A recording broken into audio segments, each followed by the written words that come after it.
buckle up. We're getting ready to go into game number 3 of the UKLC Barrage versus Nvision.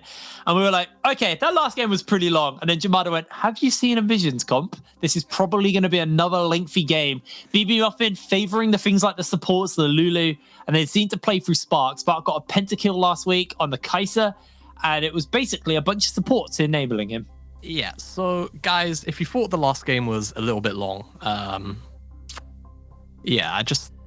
Jake said buckle up. That's about so take those words verbatim. To be fair, it's not really a buckle up, it's put your feet up and chill. Yeah, put your feet up. This is gonna be a calm one for a while. Yeah, that's the expectation. Barrage, whilst they have looked to be kind of proactive, they've really been struggling on the execution of whatever they've ended up drafting. On day one, it was a very straightforward front-to-back teamfight composition, which they were never really able to find any successful team fights with.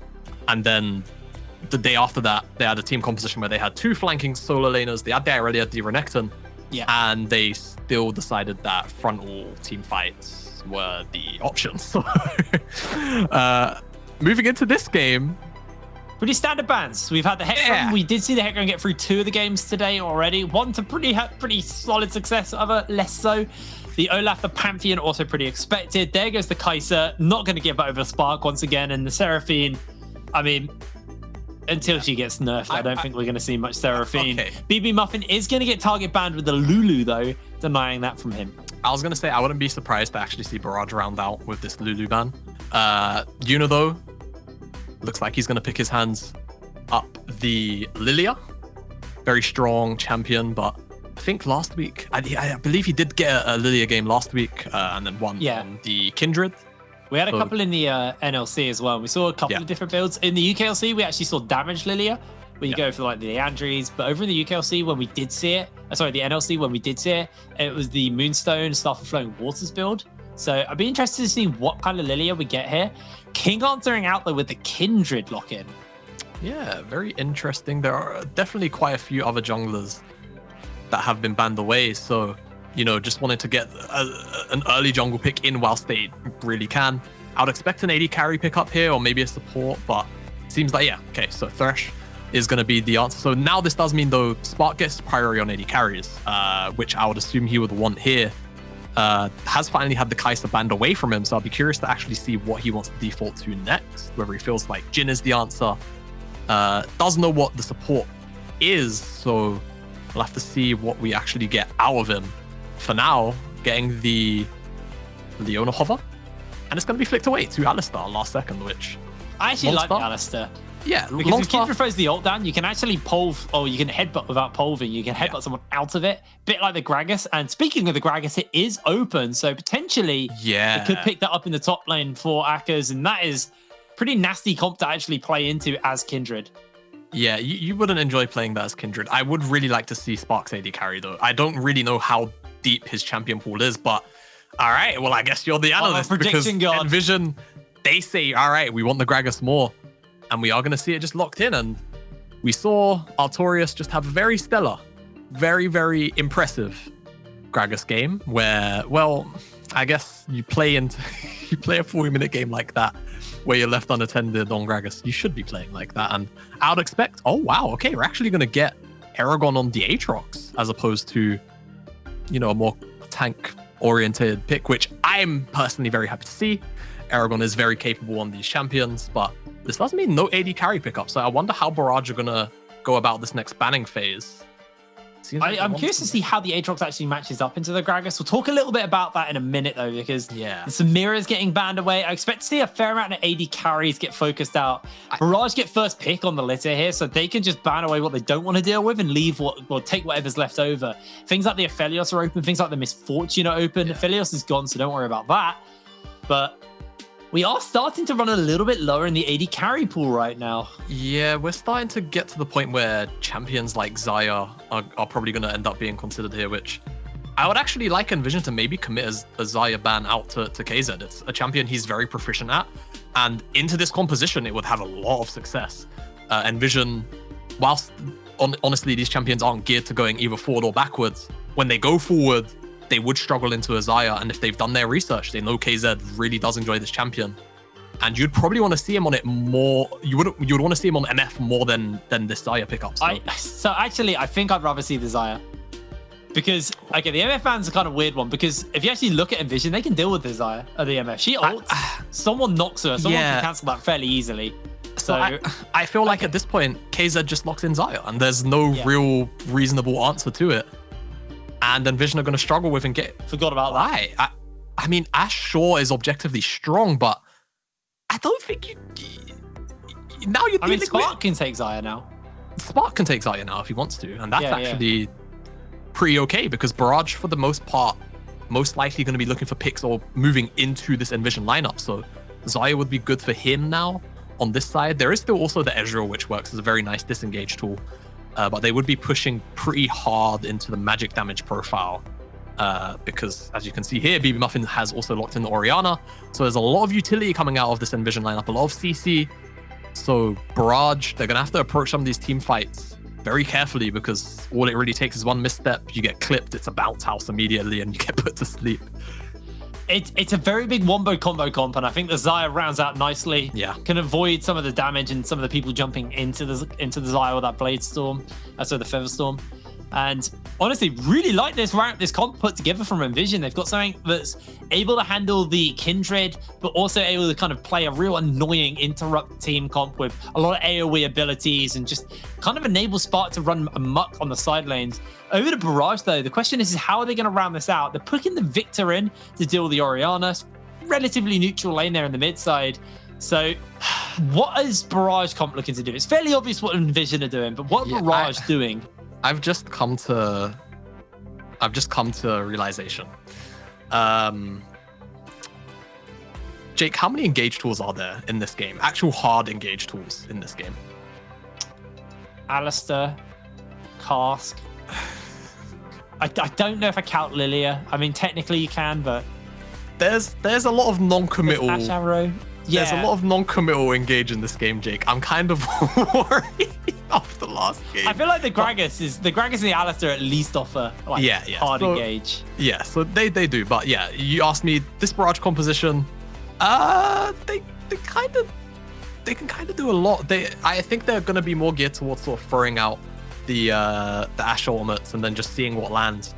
Playing off Fog of War, using Death Sentence, using the Thresh to try and lock up some free picks, because outside of that, I mean, they do have a pretty strong team fighting composition themselves. Both of these drafts have actually ended up being quite... They look like they would be pretty... You would be afraid to 5v5 both of these compositions. To me, it looks like while Nvision they want to fight forwards, Barrage actually want to fight backwards. So it's kind of like they're pushing up, and with the Ashe volleys and the Ashe arrows, they can kind of peel backwards and just layer in the damage. Yeah, that's what that comp really screams to me. And if things get hairy, then you got the Kindred R. Yeah, I mean both, and then an Aatrox, which I think is kind of out of place, but I guess the beauty for me of this Nvision draft is actually that whilst you say it can go forward, I think it thrives just as much going backwards. So yeah, you're right. These teams, this is going to be a game of most likely like priority control again, where whichever team ends up on objectives first is most likely going to have a higher % chance of winning.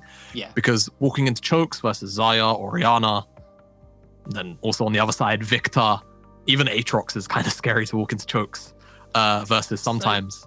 So let's talk junglers then. If you think the higher the higher chance of winning the game comes from the objectives, so far it's been real price on the early junglers. How are we looking in the jungle matchup? Who is going to be that proactive jungler early? More or less, I would expect it to be King on this Kindred out of the two. You know, Yuna's Lilia performance, if I recall correctly, was pretty farm heavy last week. So if that is the case again, and of course, this time he definitely doesn't have a lot of lanes to realistically play around, though he can definitely find some impact in the top side. Yeah. I expect a very farm-heavy game style out of Yuna once again, and from King, I would expect he tries to be a little proactive in these lanes, maybe towards the bottom side and top side. But he'll have to make his choice, really. Yeah.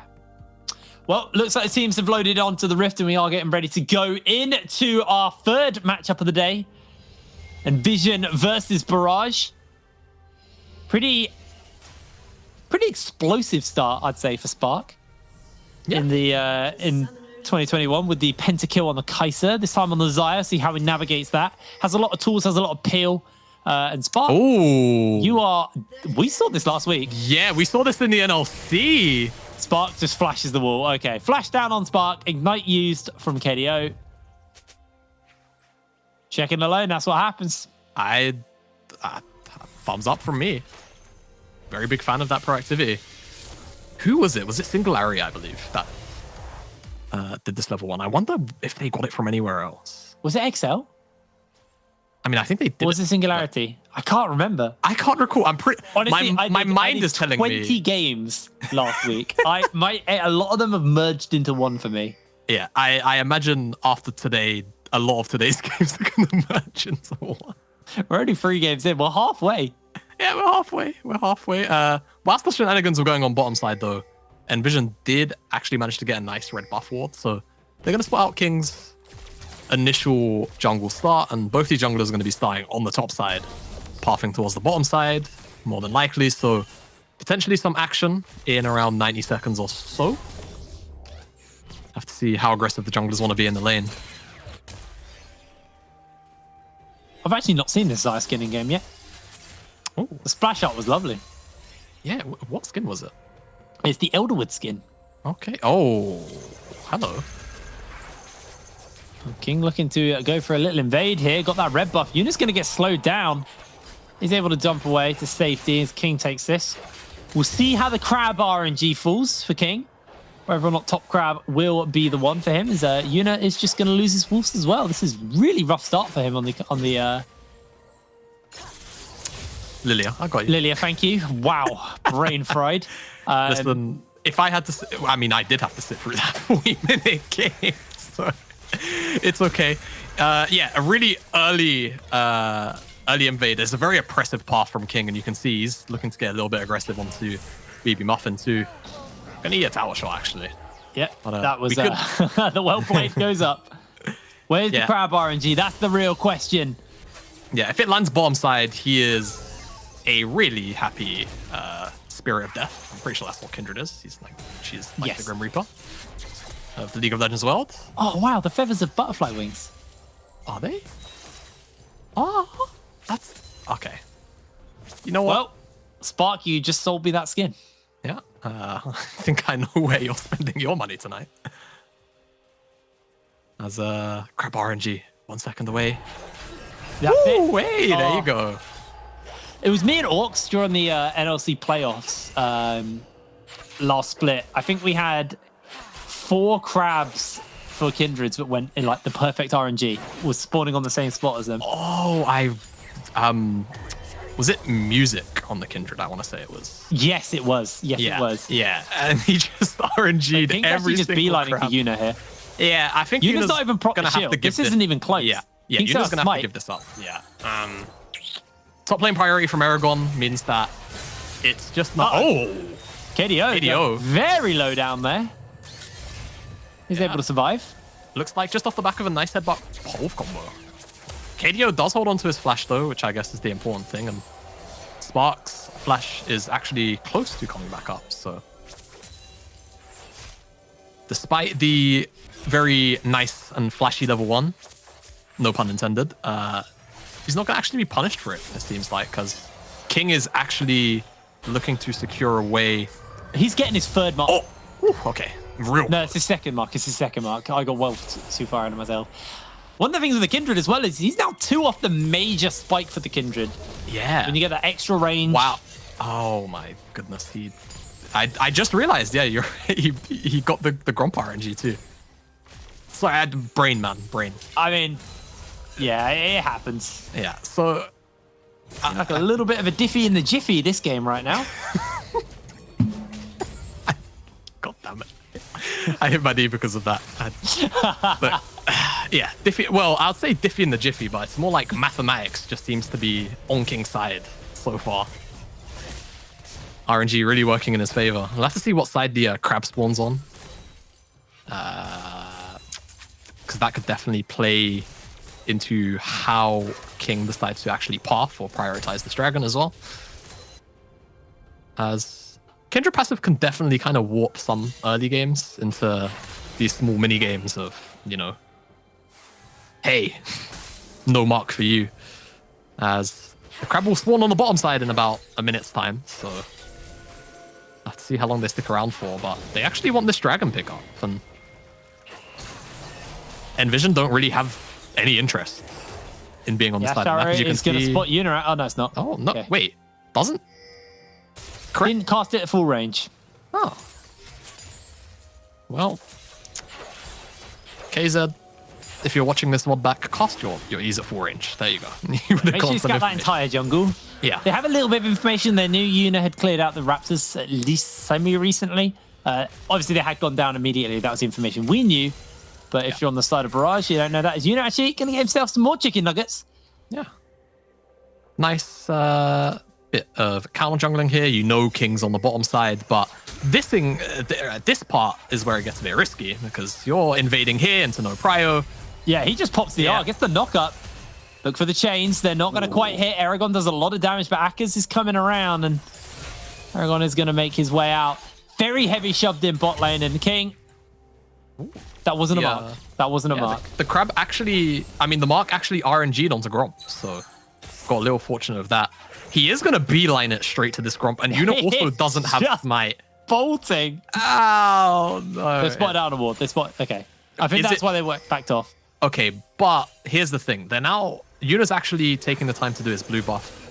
I mean, King's actually just going to retreat over, and Akaz is actually here to support, so doesn't really matter. But what I was going to allude to, though, KDO doesn't seem to want to let me finish. Oh, the point. flash! Oh! So close. Very clutch by BB Muffin, actually, to throw out that flash in. Is Yuna just going to... I think he's pretending that he didn't take it. Yeah, I think he's pretending that he took it. And KZ's going to have to spot that out with another drone shot, really. Interesting decision making. As, yeah. Level 6s are coming in fairly soon towards the spot side, and that's where I expect to see some action. King's going to dance arrows over the wall and steal away some camps here. Yuna is on his way. Level 6 now being finished up for KZ. That's the key thing to watch, as the Ash Arrow is threaded through, but the hook also going to go wide. King on a ward. And now Nvision looking to collapse in onto that jungler, but he has got the Spirit's Refuge, and Spark is just going to get heavily chunked out. Feathers get pulled in, and that also is a big chunk by Spark in response. But that was all King damage. And he's only on double longsword. Wow, okay. Well, Kindred is very clearly a little bit balanced. As I was wondering what we would actually get out of the top side of the map. And the answer seems to be nothing. Apparently, Aatrox just kind of sits there versus Gragas. As King again. A little bit of bullion. Steals that away and upgrades his smite. That mark has still not been taken. Yeah. Still sitting there, quite happy, croaking away. Oh, do we? Do you remember what each Gromp was called? I feel like everybody named both of the Gromps, and I can't remember which one was called which. Oh, no. I don't think I even knew that. Yeah, one was called... people used to call one Berta. Or Berta, sorry. Gotta pronounce the T's. Can't remember what the other one was called, though. I actually did not know they had names. I don't think by law they have names. I think people just... I didn't know they had fan names. Yeah, they had fan names for a little bit.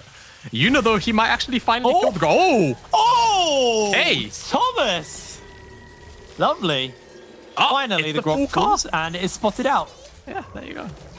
But yeah, Thomas, go. Find a solo kill onto BB Muffin. And I mean, this is the guy last split who he was really performing on a very... It was a sink and chip. Nearly week 2. Couldn't manage to find himself a win last split. Couldn't find himself a win last week. But starting off this game real damn strong. That solo kill. And hopefully, Thomas Go will be able to turn that into something a little bigger. Has himself a 10 CS lead. Probably ended up upgrading his augment there, as Hook gonna land onto Longstaff. Could be in trouble.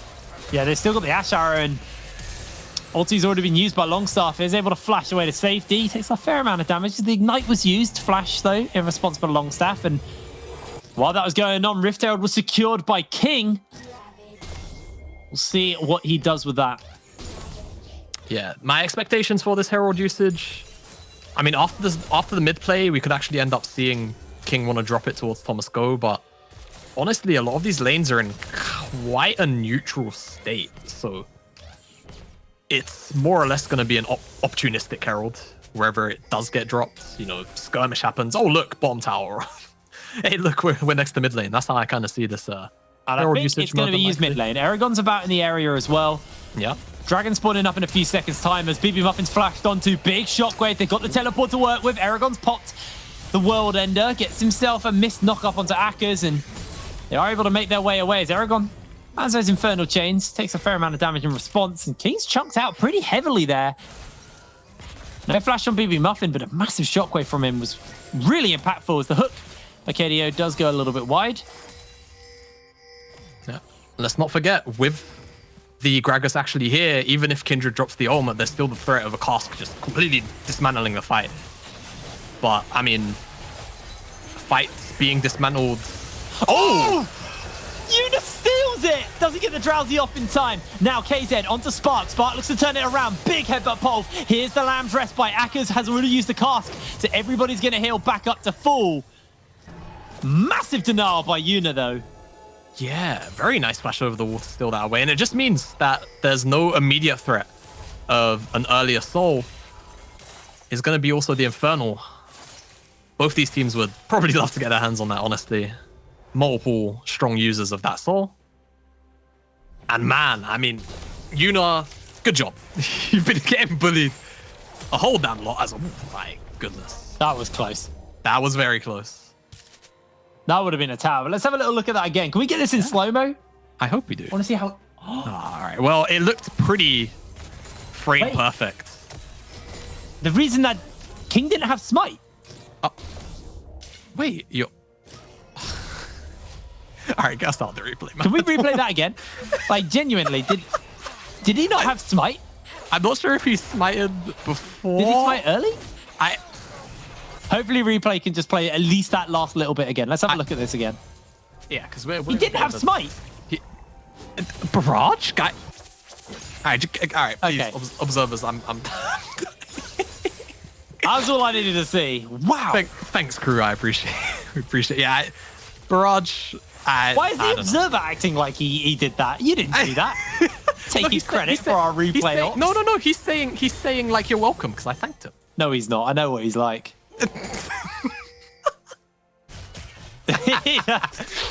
Now he's throwing a hissy fit. Rift Herald's going to get used here in the mid lane by King, and again, opportunistic. Oh, hey. Looking for a good arrow. Yuna may just get caught out here. Tries to put some people to sleep. But he goes to sleep himself as the charge comes out, and now the fight is on. That's going to be the Feather Storm used for safety. Ooh. A lot of feathers to get pulled back. So you do not want to be moving into that. A kill and some plates are going to be picked up as Thomas just going to clear out this wave mid bot. Yeah, really nice Feather Storm usage, actually. I don't even think he was dodging anything in particular, but just the fact that he throws it down means that Barrage can no longer advance into what is actually just the choke point right in front of the tower, because they would have just been decimated. Even early game Xayah, if there's enough feathers on the floor and she uses that Blade Caller, you'll lose your health bar. You'll lose your health bar very quickly. Herald, opportunistic, nets King his gold before the plates go down, managed to finish up the Gale Force. A lot of mythics starting to come in on the side of Barrage, at least for the mid jungle. Got that Leandries, looks like Aragon going towards that Gore Drinker, and KZ actually Manamune build. With that Amp Tome, this is going to be the Imperial Mandate and Manamune build, which we've seen, you know, here and there. I wonder if he'll go Moonstone just for the fun of it. Let me stop. He probably won't. But he probably won't. But I'm just thinking about the chances of it actually happening.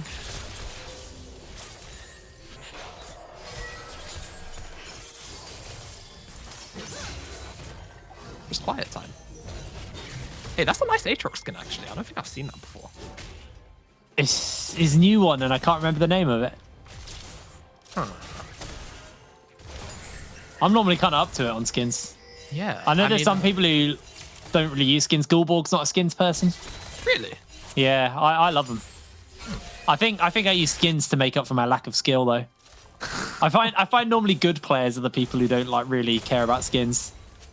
Yeah, I mean, some skins definitely make you feel like you play a little better, or some skins just feel really nice. Feel good, yeah.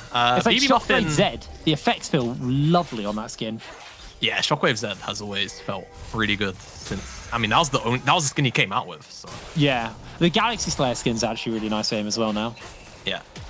Some of the effects on that. His passive autos just feel. Oh, they feel so meaty, and yeah, I agree. Oh, look at this. Nvision forcing priority. They see that Barrage trying to commit numbers, so they commit numbers to the mid lane.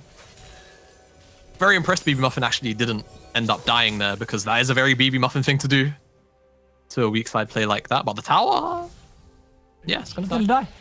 No one there to collect local gold. Game. Nobody was around for the local gold. Good hook actually by KDO. They might just go onto Yuna. Yuna's gonna have to flash away from the chains before he gets pulled into complete doom. Bean goes a little bit wide. Dragon's up. Remember, it's one dragon apiece right now as the bowling ball will hit Aragon. It's gonna do a little bit of a dot here. But this is scary for Barrage. If they want to walk through, it has to be through chokes. Fortunately, the Infernal Soul means they have a couple of different approaches here, but you can see Nvision. Oh, they're the ones with the position. KDO. Laser Beam's coming out. The gravity field's going to lock him in as Longstaff goes in. KZ's onto the backline. BB Muffin's going to lose his life already. Longstaff got the ultimate on, but here come the feathers. Here comes the burst. It's not enough as the Lamb's Respite inside the Drowsy. Not going to do anything. And Barrage just wipe Nvision from the map. Barrage right now, they're just a little bit stronger, Jake. A little bit stronger, as we saw. And Nvision not quite able to find success. They were a little bit too scattered. Their front line, or their back line, I beg your pardon, way too exposed. Aragon just gets free reign onto those members, and that's kind of just the fight. We'll get a replay, and you can see Akaz commits really high up, and Nvision aren't really looking to commit on that side of the fight. Akaz gets a cast skin, but it's only onto KDO, and the arrow actually ends up catching onto BB Muffin, which allows Aragon basically free time. And at this moment, you're like, oh my god, Barrage, they're chasing into a choke. This could be the moment, but there's no shockwave follow-up on a lot of these routes and the Featherstorm, so it doesn't really amount to anything. So it's just Nvision being a little bit too disjointed.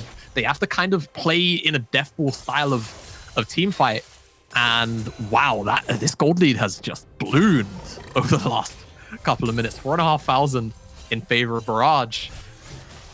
And final point on this, the scary thing is both of these teams are team fight compositions. So often or not, when you have two teams that want to do the same thing, gold leads mean a lot more on average when you're not taking scaling into account. So this is a very uncomfortable position for Nvision to be in at the moment, but they do have the Orianna utility, and Spark will eventually scale. Zai is one of the best hyperscalers in this game, but it's about whether she's actually allowed the Zaya the space to put down that damage. Yeah, absolutely.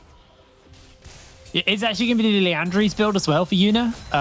Did take a bit of a detour from the Leandries to get the Seekers.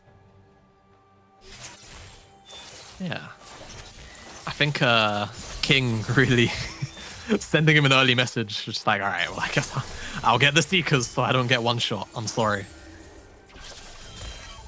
The armor provided from the Seekers Arm Guard is actually often just kind of considered a little bit broken almost by some. It's a very gold efficient item. Yes, it is very gold efficient. Since they changed it to be a lot cheaper, it's really gold efficient. Now, this isn't a lot of time to do this. They're going to give it a bloody good go. Should be able to do it unless BB Muffin does some pretty big stuff here. Yeah, no, it's going to be the Herald going over. When the Herald is actually in combat, it stays alive right up until Baron spawns almost. So won't actually end up despawning. So if it wasn't in combat, it would have just about despawned now. And if for whatever reason they were 10 seconds later, the Herald would despawn in 3, 2, 1, now. If they weren't quick enough. Rotation off that Herald into the top side, very nice. To pick up that third tower of the game for Barrage. Nvision yet to actually answer anywhere on the map. Actually, a lot of the towers just borderline full HP, at least on the side lanes. Yeah. Question is how are they going to use this Herald? Could wait for the next dragon, put themselves onto soul point. Triple Infernal Soul as well. If Barrage get it, put it back to back. That is going to be nasty.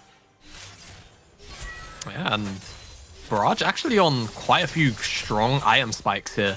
Yeah. And I can't recall the last time King reset, so I'd imagine he's got enough gold for what... That Dirk should probably be going into a collector. And Thomas Go, 2 items, got that Lich Bane in bag. Also have KZ with that Imperial Mandate build.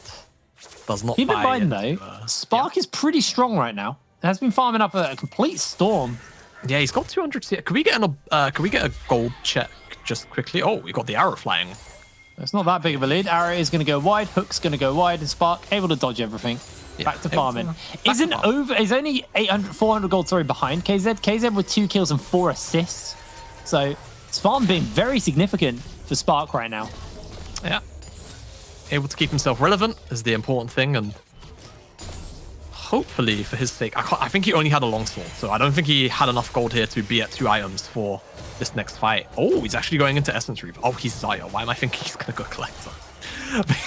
Yeah, not quite able to finish up the Essence Reaver because it is a very expensive item, but he is definitely going to be able to at least put out some damage. But you can see here, Barrage, they really want to catch this wave high up in the lane, so that Nvision have to eat the wave and then walk into Fog. And by the looks of things, Nvision don't have any vision in this river. So they're going to be walking into Fog, they're going to be walking into Chokes. And that's a very scary prospect. I want to see coordination from the side of Nvision. I want to see coordination from both sides, especially after Barrage's performance last week. But Nvision haven't been coordinated. Longstaff and Akka's kind of doing their own thing and leaving the backline exposed. Multiple fights in a row has been problematic. Hooks go wide. Longstaff getting poked out though as the wolf has been summoned. Longstaff is just giving him chunks of beef to eat.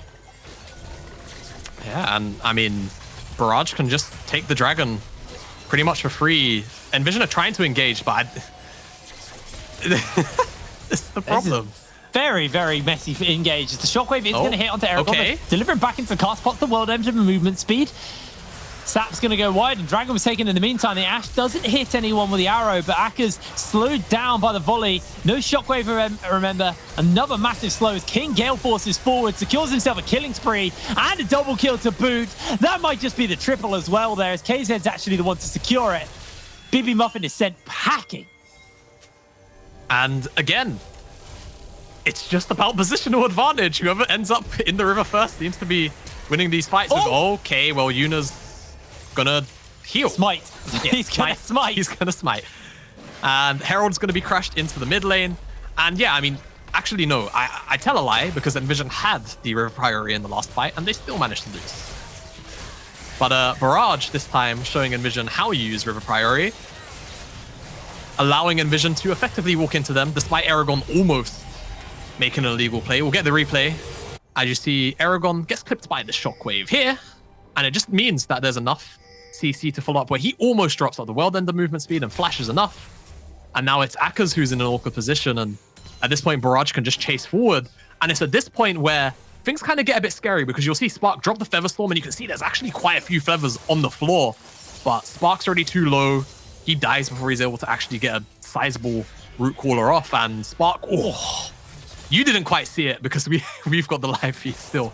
But Spark just narrowly dodged out on a crystalline arrow. But you can see the potential of team fighting for Nvision. It's there, but they're just never really... They never have themselves the correct kind of setup or optimal setup. And Barrage, well, they've been allowed avenues into these team fights. They've set themselves up well in this last one, and you can see they're reaping the benefits. They've got a Baron to boot, 8k almost gold lead. And honestly, they can definitely take a lot. There's quite a few standing towers, tier 2. But Barrage, honestly, you could imagine end up waiting for this Infernal Soul. Because they are so strong, it can just be that safety net to return to. As mid lane, though, Akka's found himself a flank. Yeah, he's coming in. They are going to flash away. KZ's been caught out, but that is Aragon getting pulled in. What a heal from the Gore Drinker. Ash Arrow connects onto the backline. There's so much damage. And Aragon is still going. He's unleashed. He's still alive. It's KZ. Aragon is immortal right now. And Thomas will just chase him down. The movement speed from the Siphon isn't going to be enough to catch up to BB Muffin. Aragon, what the hell? There wasn't even a Lamb's Respite drop from King. That was just Aragon, Gore Drinker, and Sterax. Just straight through all of the damage. Honestly, Barrage can just end right here. They didn't lose a member because apparently Aragon doesn't actually lose HP. And this could just be the game if they can find themselves a minion wave, but they're going to be patient. Patience seems to have been the name of the game so far today. Gonna get ourselves a replay. Let's just look at some of this healing. I mean, drops really low, gets knocked back. The shield, the Gore Drinker into about 3 members back to full HP. And then from here, it's just all about Aragon's innate healing. Landing multiple Darkin Blades. The Triumph comes in a couple of times to save him. And man, I mean, that doesn't really need much analysis. That's just healing being healing. And comically now, Yuna's actually picked up the Oblivion Orb, I believe, to try and stop that from happening. But it might be too little too late. As Barrage, Baron buff, not actually going to eclipse this Dragon Spawn, but gold lead is massive. The item advantage is huge. Crystalline Arrow is going to go wide, but it's not going to matter. The ultimate's going to be up in about 40 seconds anyway. Barrage looking much, much better than last week. Seeing some grievous wounds getting picked up by Nvision. Now after that, yeah. Don't know how much it's going to matter, though. As it's looking like we're getting full-on ARAM, with the exception of BB Muffin, who's on Super Minion duty. As Chainsland, not mean much, though. Barrage, I mean, mid lane priority again. If Nvision are the ones that have to chase in through these chokes into the river, it's just so difficult to approach. You've got the threaded, you got the volleys from Ashe. You have all of the Victor poke. And a lot of non-committal tools from Barrage. You can just chunk out health bars. Nvision really have to find a nice shockwave into cast, because it's about their only avenue in, but with a 10k gold deficit, it's not easy. Well, the guy actually used the sleep there. Akka's looking to see if he can get a flank. Gravity pulls him back. KZ gets got into the gravity field, has to flash away.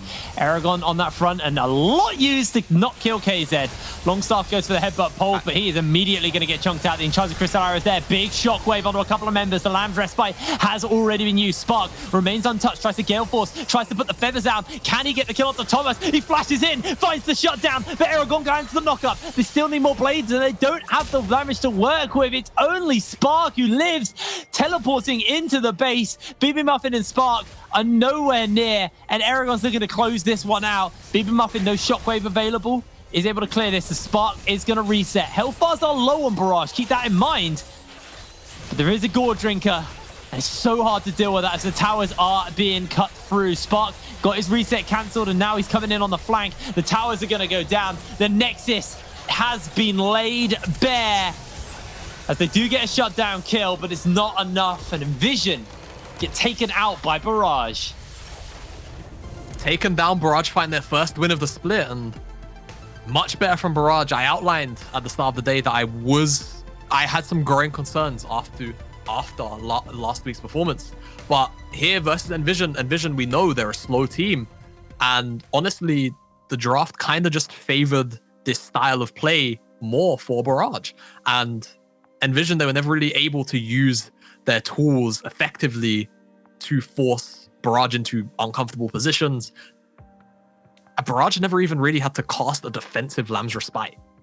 Yeah. So I think that kind of just says it all about this game. We had very, very one-sided, very even matches in the first week.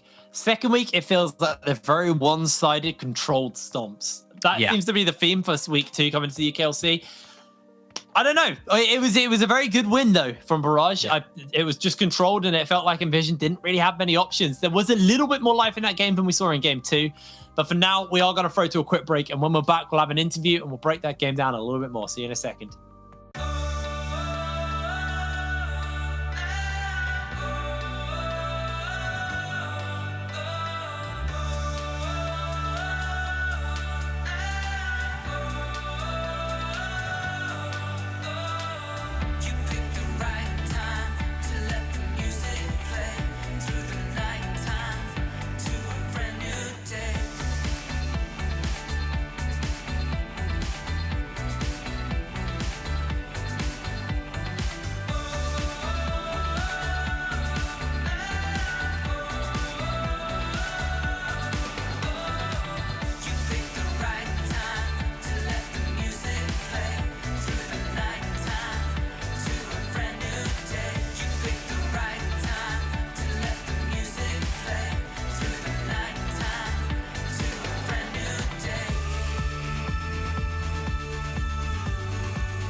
Hello and welcome back to the UKLC. We came fresh off a win for Barrage and their first win of the season.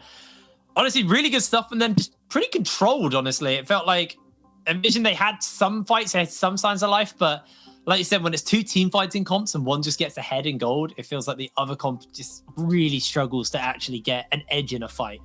Yeah, especially after, I want to say, that third dragon fight or fourth fight around 22-ish minutes. It was just kind of a struggle. And the way that the fights always played out, Barrage did a great job of always securing, decent positions. And the one time that Nvision did actually have a stronger position for a dragon fight or a dragon contest, they kind of fumbled the engage. Akers is a little bit out of place. They're a little bit too separated, and that's actually what I do have on the drawing board, which I think is getting prepped right now. So we'll get to that. Let's have a look. Oh, okay. Here we go. We're actually ready for it. So set up here, you can see there is no mid wave. Let me get the pen. So there is no mid wave currently. Barrage are currently all kind of stuck behind this line here.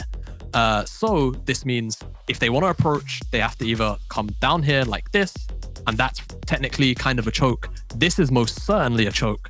And you can see the Orianna ball is already in a really good spot right here. And this just means that if any of the carries of Barrage are to enter, things can get a little bit dicey. But this is one of the few times where the Infernal Soul or the Infernal map actually has a pretty big impact, because you can see it actually opens up for an entire... Okay, apparently my pen changed. But, all right, drawing board, by the way.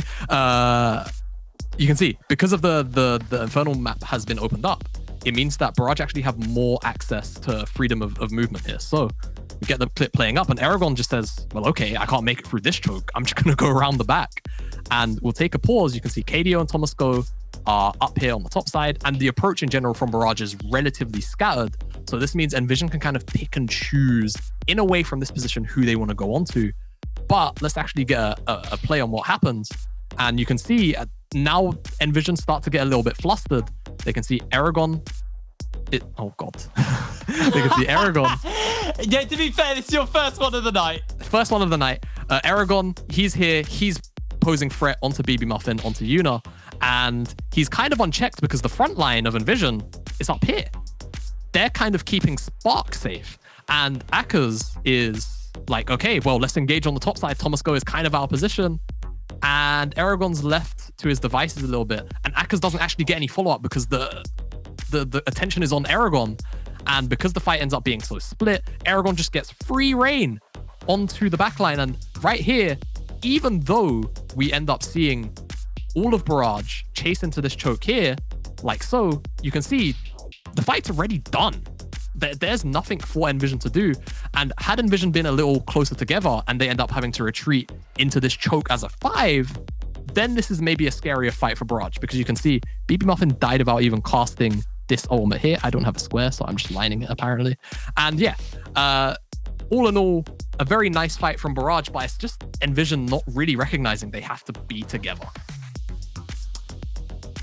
Felt like a few scattered fights there. Bit of miscommunication cost them a lot in the gold lead, and they just fell out of that. Very in-depth breakdown from you there. But we do actually have someone standing by to break this down a little bit more and talk about that game. So KDO, how are you doing, mate? You all right? Yeah, very good. Thank you. How are you feeling after that win then? Are you ecstatic to finally get a win on the board? Yeah, I mean, obviously, first win's good. I just want to shout out, nobody beats Thomas Go 20 times in a row. I knew that was coming. I don't know why. Ended. So, yeah, no, we're very happy. I think we played quite a good game. Could have been cleaner, but, yeah, you know, we did our job and we're happy. So after a 0-2 start to the split, obviously it was only week 1, but what was kind of your headspace coming into week 2? What was the team's game plan? What did you kind of work on coming into today? I mean, I don't think our 2 games we lost were awful. I think we made a lot of mistakes that came from ourselves. I think it came from a lot of nerves, and we just kind of choked in like key situations. So we didn't really have to go all the way back to the drawing board. I feel like there were just a few things that we just needed to just work on slightly, and yeah, we just kept the same approach that we had coming into week 1. We didn't let it get us down, and yeah. Just one thing as well I wanted to ask you, how's it been as well, because you've actually role swapped from AD to support. For as long as I've known you, you've been an AD carry player. How's the transition to that support role actually felt? Is it relatively the same in the sense of you're still laning in bot lane, or have you had to get in an entirely different headspace, because support isn't a completely different role to AD carry? Yeah, so I think I was struggling a bit because like I've got the ADC playstyle like engraved in my head. So a lot of the times in team fights, I'm trying to like kite and stuff, and I'm like, shit. Oh, sorry. I'm like, I shouldn't be doing that on Thresh. So I've kind of got the hang of it now. I'm improving every day, and yeah, I think it's just better for me overall because it allows me to focus more on shot calling and just playing the map, which I personally prefer doing as a player. So that's really the main reason as to why I decided to role swap in the first case. How's the team been gelling together? Because we haven't had a chance to speak to you so far.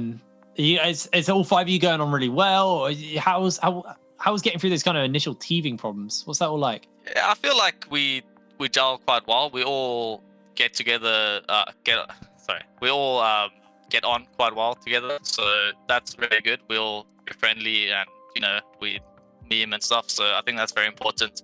And yeah, I think the roster that we picked out was that's what we were going for. We wanted likable personalities that's not going to clash and stuff, and we've got it. So we're very happy. Awesome. Well, glad to hear everything's going well. Congratulations on your first win, and give a big congratulations to Thomas Go. I'm sure he's feeling ecstatic right now after finding his first win in 2 seasons. Good luck, and good luck tomorrow, and congratulations. We'll see you later, mate. And from us, we still have more League of Legends to go. So coming up after the break, it's going to be Bulldog versus Eminem. We've had some pretty slow games. I'm hoping for a Clown Fiesta. We'll see you in a second.